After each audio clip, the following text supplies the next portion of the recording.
माता पार्वती और भगवान भोलेनाथ एक बार पृथ्वी पर भ्रमण के लिए निकले थे। तभी एक मनुष्य मांस और मदिरा में डूबा हुआ था। तब माता पार्वती कहते हैं, हे प्रभु, मनुष्य के पतन का क्या कारण है? मनुष्य के सर्वनाश का क्या कारण है? तब भगवान बोलते हैं, हे देवी, मनुष्य के सर्वनाश के मात्र 4 कारण हैं।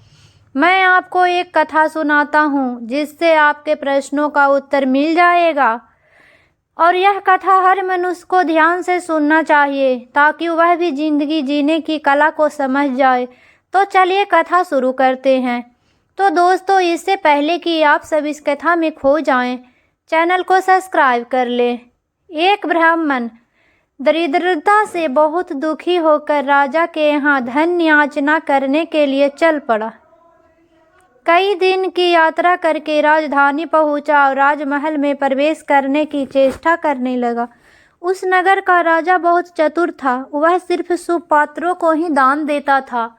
याचक सुपात्र है या कुपात्र, इसकी परीक्षा होती थी। परीक्षा के लिए राजमहल के चारों दरवाजों पर उसने समुचित व्यवस्था कर रखी थी। ब्राह्मण ने महल के पहले दरवाजे में प्रवेश ही किया था कि एक बेश्या निकलकर सामने आई। उसने राजमहल में प्रवेश करने का कारण ब्राह्मण से पूछा। ब्राह्मण ने उत्तर दिए कि मैं राजा से धन याचना के लिए आया हूँ, इसीलिए मुझे राजा से मिलना आवश्यक है ताकि कुछ धन प्राप्त कर अपने परिवार का गुजारा कर लूँ। बेश्या ने कहा, महोदय, आप राजा के पास धन मांगने जरूर जाएं, पर इस दरवाजे पर तो मेरा अधिकार है। मैं अभी काम पीड़ित हूँ। आप यहाँ से अंदर तभी जा सकते हैं जब मुझसे रमन कर ले, अन्यथा दूसरे दरवाजे से जाइए। ब्राह्मण को बेश्या की शर्त स्वीकार ना हुई। अधर्म का आचरण करने की अपेक्षा दूसरे द्वार से जाना उन्हें पसंद आया। वहाँ से लौट आए और दूसरे दरवाजे पर जाकर प्रवेश करने लगे। 2 ही कदम पड़े होंगे कि एक प्रहरी सामने आया। उसने कहा, इस दरवाजे पर महल के मुख्य रक्षक का अधिकार है। यहाँ वही प्रवेश कर सकता है जो हमारे स्वामी से मित्रता कर ले। हमारे स्वामी को मांसाहार अति प्रिय है। भोजन का समय भी हो गया है, इसीलिए पहले आप भोजन कर लें, फिर प्रसन्नता पूर्वक भीतर जा सकते हैं। आज भोजन में हिरण का मांस बना है।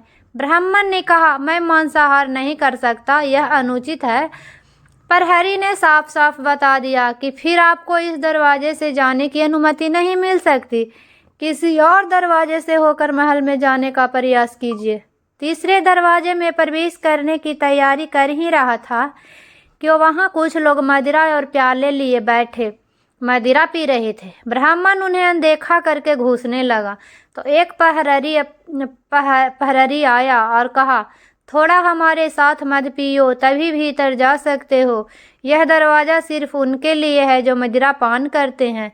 ब्राह्मण ने मदपान नहीं किया और उल्टे पांव चौथे दरवाजे की ओर चल दिए। चौथे दरवाजे पर पहुंचकर ब्राह्मण ने देखा कि वहाँ जुआ हो रहा है। जो लोग जुआ खेलते हैं वे भीतर घुस पाते हैं। जुआ खेलना भी धर्म के विरुद्ध है। ब्राह्मण बड़े सोच विचार में पड़ा। अब किस तरह भीतर प्रवेश हो? चारों दरवाजों पर धर्म विरोधी शर्तें हैं। पैसे की मुझे बहुत ज़रूरत है, इसीलिए भीतर प्रवेश करना भी जरूरी है। एक और धर्म था तो दूसरी ओर धन। दोनों के बीच घमासान युद्ध उसके मस्तिष्क में होने लगा। ब्राह्मण जरा सा फिसला। उसने सोचा, जुआ छोटा पाप है, इसको थोड़ा सा कर ले तो तनिक सा पाप होगा। मेरे पास 1 रुपया बचा है, क्यों ना इस रुपये से जुआ खेल लूँ और भीतर प्रवेश पाने का अधिकारी हो जाऊं। विचारों को विश्वास रूप में बदलते देर ना लगी। ब्राह्मण जुआ खेलने लगा। 1 रुपये 1 रुपये के 2 हुए, 2 के 4, 4 के 8। जीत पर जीत होने लगी। ब्राह्मण राजा के पास जाना भूल गया और अब जुआ खेलने लगा। जीत पर जीत होने लगी। शाम तक हजारों रुपयों का ढेर जमा हो गया। जुआ बंद हुआ। ब्राह्मण ने रुपयों की गठरी बांध ली। दिन भर से खाया कुछ न था। भूख जोर से लग रही थी। पास में कोई भोजन की दुकान न थी।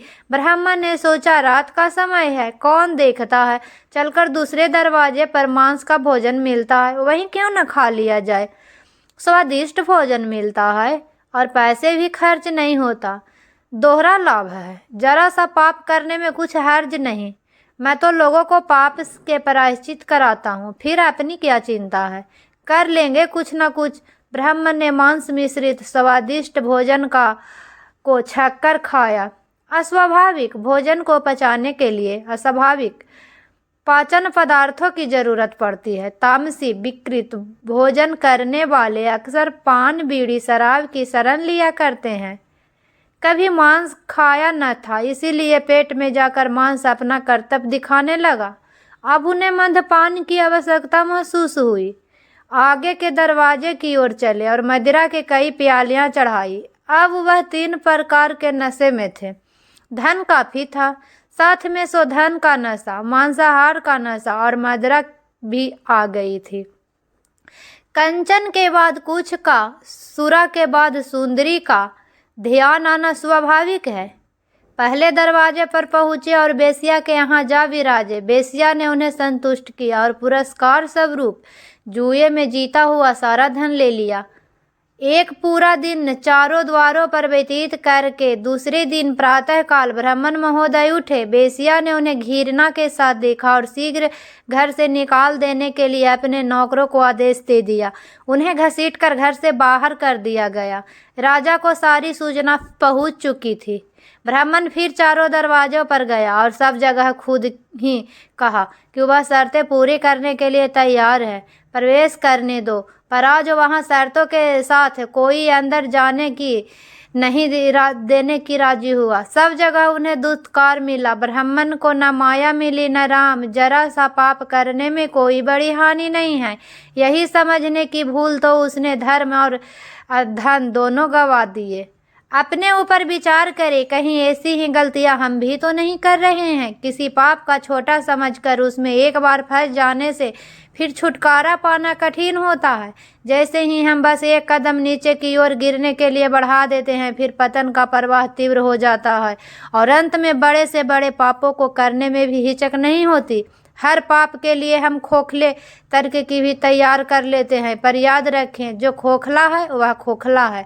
छोटे पापों से भी वैसे ही बचना चाहिए जैसे अग्नि की छोटी चिंगारी से सावधान रहते हैं। सम्राटों के सम्राट परमात्मा के द्वार में पहुंचकर अनंत रूपी धन की याचना करने के लिए जीव रूपी ब्राह्मण जाता है। प्रवेश द्वार पर काम, क्रोध, लोभ, मोह के 4 पहरेदार बैठे हुए हैं। वे जीव की तरह तरह से बहकाते हैं और अपने ओर आकर्षित करते हैं। यदि जीव उसमें फंस गया तो पूर्व पुण्यों की रूपी गांठ की कमाई भी उसी तरह दे बैठता है जैसे कि ब्राह्मण अपने घर का 1 रुपया भी दे बैठा था। जीवन इन्हीं पाप जांजलों में व्यतीत हो जाता है और अंत में बेसिया सब रूपी ममता के द्वार से दुत्कार जाकर रोता पीटता इस संसार से विदा होता है। रखना कहीं हम उस ब्राह्मण की नकल तो नहीं कर रहे हैं। कोई भी व्यक्ति 2 के समझ कुछ नहीं छुपा सकता। एक तो वह स्वयं और दूसरा इस पर हमारी अंतरात्मा हमें कई बार हल्का सा सही संकेत दे जाती है कि आप जो कर रहे हैं वह उचित नहीं है, हमें सही को चुनना है। तो भगवान कहते हैं, देवी आपको इस कथा से आपके प्रश्नों का उत्तर मिल ही गया होगा। तो दोस्तों, कहानी अच्छी लगी तो चैनल को सब्सक्राइब